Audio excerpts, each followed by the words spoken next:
Hello students. आज हम लोग लेक्चर 4 देख रहे हैं इलेक्ट्रिसिटी का। इसमें हम लोग क्या करने वाले हैं, जो भी फैक्टर्स है जो अफेक्ट करेगा रेजिस्टेंस को, उसको हम लोग देखेंगे।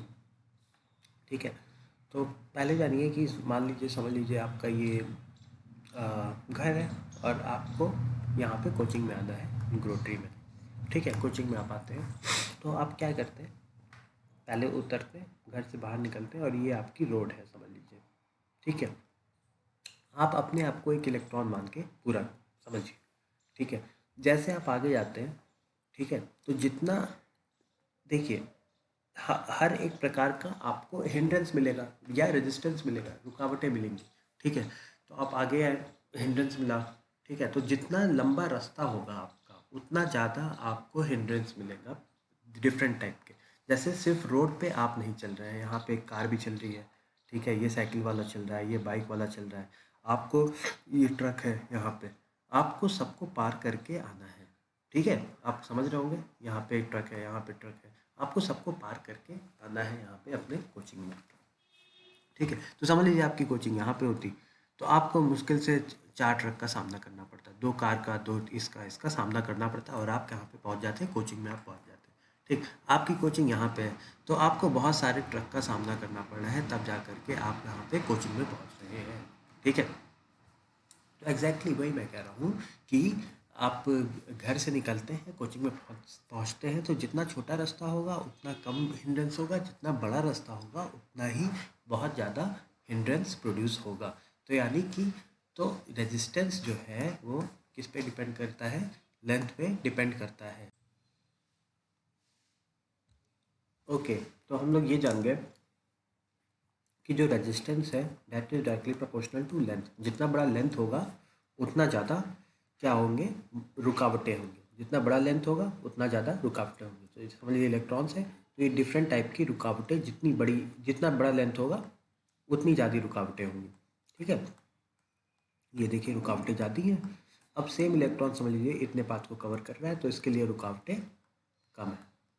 ठीक है, तो हम लोग क्या समझ गए, resistance is directly proportional to length. ठीक है, अब एरिया पे बात कर लेते हैं, एरिया पे देख लेते हैं। तो एरिया के लिए पहले हम लोग सेम चीज़ पे आएंगे, सेम चीज़ पे आएंगे कि ये आपका मकान है और ये आपका कोचिंग है। आप आते हैं मकान से ऐसे, समझ लीजिए पतली सी सड़क है। ठीक है, आप एक पतली सी सड़क से आते हैं और बी जो है सेम सेम यहीं से आते हैं, लेकिन हाईवे पकड़ के आते हैं, हाईवे इतना चौड़ा है। ठीक है,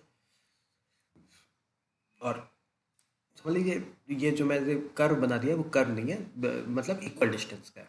ठीक है, तो ए पतली सी सड़क से आएगी, इनकी स्पीड धीमी होगी, लेकिन बी सीधे अपनी फर्राटेदार इस बाइक बाइक निकालेंगे और यहाँ से यहाँ जल्दी से पहुँच जाएंगे। ठीक है, तो आपको पता लग गया कि अगर मूवमेंट करना हो तो जितना ज़्यादा एरिया होगा उतना तेज ज़्यादा अच्छा मूवमेंट होगा। ठीक है, सिंस रुकावटें कम आएंगी। अब यहाँ पे ए निकले तो यहाँ पे कार, ठीक है, कार ने रास्ता जाम कर दिया, ट्रक ने रास्ता जाम कर दिया। अब यहाँ से जब बी निकले तो यहाँ पे कार था, बी बी तुरंत इधर कट गए, ट्रक था, बी कट गए इधर, और जल्दी जल्दी बी अपने स्पीड से यहाँ पे पहुँच गए। ठीक है, तो जितना ज़्यादा क्रॉस सेक्शन एरिया, उसी हिसाब से अगर हम लोग इलेक्ट्रॉन्स में बातें करते हैं, ठीक है, यहाँ पे देखिए इलेक्ट्रॉन्स में अगर हम लोग बातें करें, ये पतली वायर थी, ये आपकी मोटी थी। ठीक है, इलेक्ट्रॉन्स को यहाँ पे ज़्यादा हिंड्रेंस मिल रहे थे मूवमेंट में, इलेक्ट्रॉन्स को मूवमेंट में हिंड्रेंस ज़्यादा मिल रहे थे, लेकिन यहाँ पे क्या होगा, मूवमेंट आपको कम मिलेगा। ठीक है, इलेक्ट्रॉन्स का क्या होगा, मूवमेंट आपको कम मिलेगा। ठीक है, तो इलेक्ट्रॉन्स यहाँ से यहाँ पे ऐसे बहुत जल्दी यहाँ से पहुँचे। जो एरिया अगर बड़ा होगा तो रेजिस्टेंस आपको पता लग गया कि एरिया अगर ज़्यादा है तो रेजिस्टेंस आपका क्या होगा, कम होगा, कम रेजिस्टेंस होगा। अगर एरिया कम है, क्रॉस सेक्शन एरिया कम है तो रेजिस्टेंस आपका ज़्यादा होगा। ठीक है, तो इन शॉर्ट हम लोग क्या कह सकते हैं कि directly proportional to length but inversely proportional to area. Cross section area पे क्या करेगा, इनवर्सली प्रोपोर्शनल होगा। ठीक है, नीचे आप देखो, ठीक है। तो resistance is directly proportional to length and inversely proportional to area. यहाँ तक तो हम आ गए। तीसरा देखते हैं। समझ लीजिए आपका घर था और ये कोचिंग था, आपको घर से कोचिंग आना था, ठीक। सिमिलरली क्या था कि अब क्या हुआ कि आप ये पतली सड़क थी, आपने शिकायत कर दी। भाई शिकायत की तो सड़क क्या होगी, अब चौड़ी बन जाएगी, ठीक है। हो गया भाई, पास हो गया। अब सड़क क्या होगा, होना है चौड़ी बनना है, ठीक। तो पहले आपको लगता था 5 मिनट, ठीक। अब आप जाते हैं कोचिंग, घर से कोचिंग में आप जाएंगे तो आपको लगेगा मुश्किल से 1 मिनट, ठीक है। लेकिन क्या होगा कि ये गड्ढे बन गए हैं, गिट्टी लग गई है, बालू लग गया है हर तरफ, ठीक। तो जो आपका 5 मिनट का रास्ता था वो कितने देर का हो जाएगा, वो हो जाएगा 20 मिनट का रास्ता, ठीक है। तो क्या ये लेंथ पे डिपेंड किया, क्या ये एरिया पे डिपेंड किया? नहीं, ये इसके नेचर पे डिपेंड कर गया, ठीक है। अगर रोड खराब है, एकदम रोड ही खराब है, तब चाहे लेंथ हो चाहे एरिया हो, आपको वक्त लगना ही है। तो वही, अगर भाई नेचर पे भी डिपेंड करेगा, नेचर पे भी डिपेंड करेगा। तो रेजिस्टेंस नेचर पे भी, सब जो भी सब्सटेंस है या मटेरियल है उसके नेचर पे भी डिपेंड करता है, ठीक है। लेंथ पे तो डिपेंड करता है, एरिया पे डिपेंड करता है और नेचर पे डिपेंड करता है। तो रेजिस्टिविटी क्या होती है? That is directly resistance, resistance is inversely proportional to area. अगर हम लोग इसको देखते हैं तो ये आपका हो जाएगा resistance is directly proportional to length upon area, ठीक है। तो हम लोग और इसको अगर देखें, नीचे नीचे आओ, नीचे आओ, ठीक है। नीचे आओ, नीचे आओ, नीचे आओ, नीचे आओ, एक मिनट,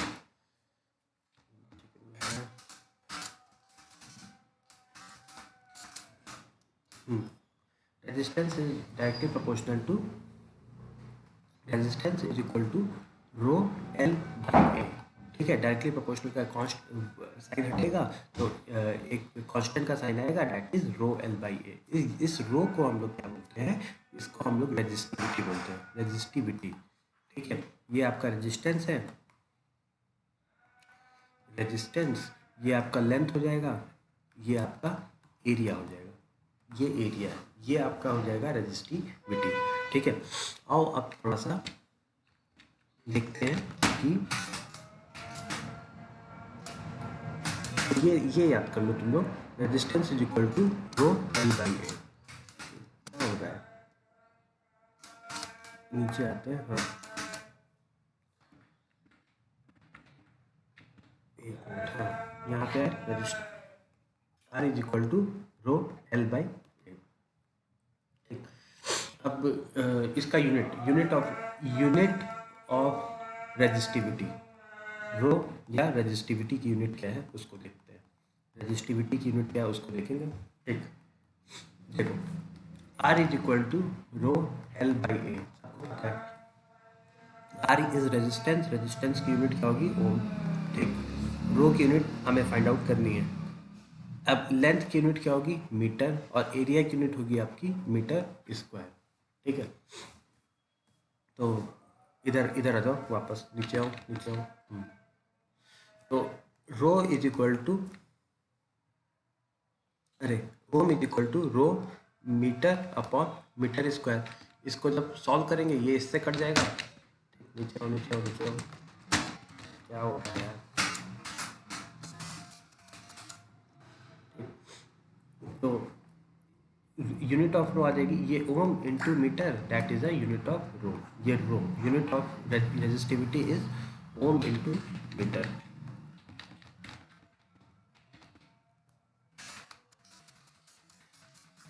ठीक है।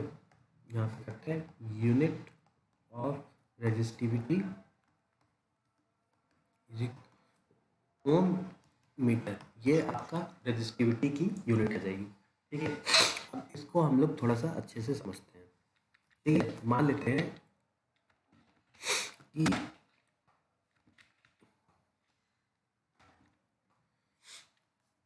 रेजिस्टिविटी और अच्छे से समझते हैं कि होता क्या है, ठीक है। अभी बहुत सारे लोगों को समझ में नहीं आया होगा, उसी का एक वो है कि रेजिस्टिविटी क्या है। देखिए ये आपको पता है, R is equal to rho L by A, ये आपको पता है। समझ लीजिए आपने कॉपर उठाया जिसका लेंथ था 1 मीटर और एरिया ऑफ क्रॉस सेक्शन था 1 मीटर स्क्वायर, ठीक है। तो R is equal to rho into 1/1 हो जाएगा, that means R is equal to rho, ठीक है। ये कॉपर था जिसका लेंथ 1 मीटर था, ठीक है, लेंथ इसका था 1 मीटर और क्रॉस सेक्शन एरिया इसका था 1 मीटर स्क्वायर, ये 1 मीटर स्क्वायर इसका क्रॉस सेक्शन एरिया था, ठीक है। तो ये जितना रेजिस्टेंस ऑफर करेगा, ये ब्लॉक देख रहे हैं कितना बड़ा ब्लॉक है, 1 मीटर स्क्वायर इसका क्रॉस सेक्शन एरिया है और लेंथ 1 मीटर है, यानी कि 1 मीटर क्यूब का आपका कॉपर है, क्यूबॉइड है, 1 मीटर क्यूब का कॉपर का क्यूबॉइड है, क्यूब है 1 मीटर क्यूब का, ठीक है। तो वो जितना रेजिस्टेंस ऑफर करेगा वही उसका क्या हो जाएगा, रेजिस्टिविटी हो जाएगा, जितना वो रेजिस्टेंस ऑफर करेगा वही उसका रेजिस्टिविटी हो जाएगा। और रेजिस्टिविटी किसी भी मटेरियल का रेजिस्टिविटी क्या होता है, कांस्टेंट होता है, वो मटेरियल पे डिपेंड करेगा, यानी कि resistivity of copper is same, चाहे कॉपर की रेजिस्टिविटी सेम है, इज सेम, ठीक है, लेकिन रेजिस्टेंस कॉपर के डिफरेंट वायर का रेजिस्टेंस अलग अलग हो सकता है, लेकिन सबकी रेजिस्टिविटी क्या होगी, सेम होगी, ठीक है। ये इसके बेसिस पे एक सवाल करते हैं। कॉपर वायर ऑफ लेंथ दिया है तो आपका 2 मीटर का लेंथ है एंड क्रॉस सेक्शन एरिया क्या दिया हुआ है 1.7 इंटू 10⁻, ये -6 है, 10⁻⁻6 metre square, has a resistance दिया है 2 इंटू 10⁻⁻2 ओम, ठीक है। रेजिस्टिविटी हमें बतानी है, तो हम क्या जानते हैं, R is equal to rho L by A, इसी से करेंगे सवाल। तो नीचे बढ़ते हैं, R is equal to rho L by A, एक मिनट क्या होगा, R is equal to rho L by A, ठीक। रो को हमने रो पे रखा, लेंथ 2 यहाँ पे डाला, A area of cross section 1.7 into 10⁻⁻6, ठीक।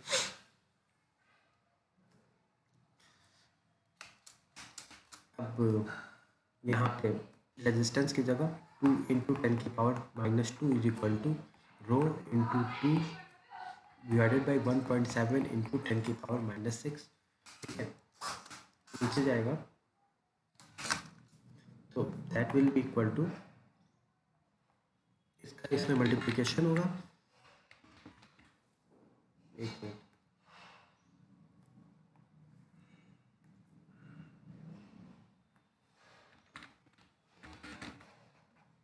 एक मिनट, एक मिनट क्या हो रहा है ये,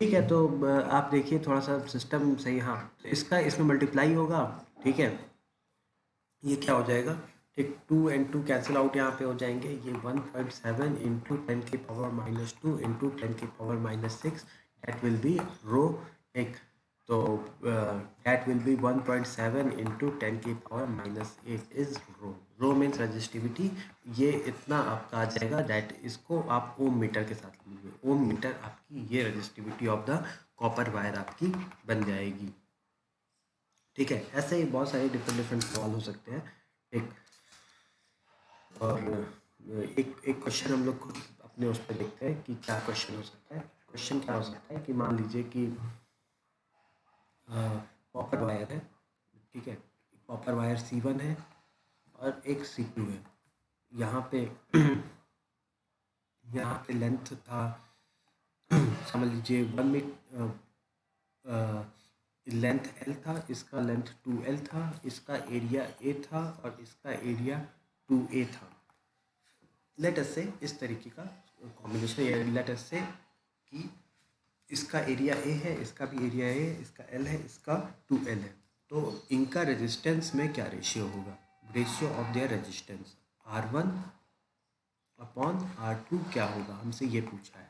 तो हमें क्या करना है, पहले R1 निकालेंगे, यानी कि जो ये कॉपर वायर हमारे पास पहला है उसका क्या रेजिस्टेंस है, तो R1 देखिए दोनों कॉपर वायर है, ठीक है। सबसे पहली बात जानने योग्य बातें क्या है, कॉपर वायर है तो दोनों की रेजिस्टिविटी जो होगी, रो जो होगी, दैट विल बी कांस्टेंट। और इसको आपको एज्यूम करना है, ठीक है, दोनों का रो जो है दैट विल बी कांस्टेंट, क्योंकि दोनों कॉपर वायर है, ठीक।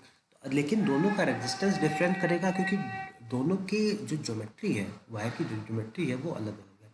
तो R1 is equal to rho L1 upon A1 लिखेंगे, और R2 को हम लोग लिखेंगे रो L2 अपॉन A2। अब since R1 is equal to rho means copper का रो, L अपॉन A, और R2 will be rho 2L upon A, ठीक। अब नीचे आते हैं हम लोग, ठीक है। यहाँ पे करेंगे R1 upon R2 is equal to rho L upon A divided by rho 2L upon A, ठीक है। यहाँ से आप जब मतलब पैटर्न को करेंगे तो यहाँ पे आपका आ जाएगा R1 अपॉन R2 इज 1/2, यानी कि इस वायर का अगर रेजिस्टेंस,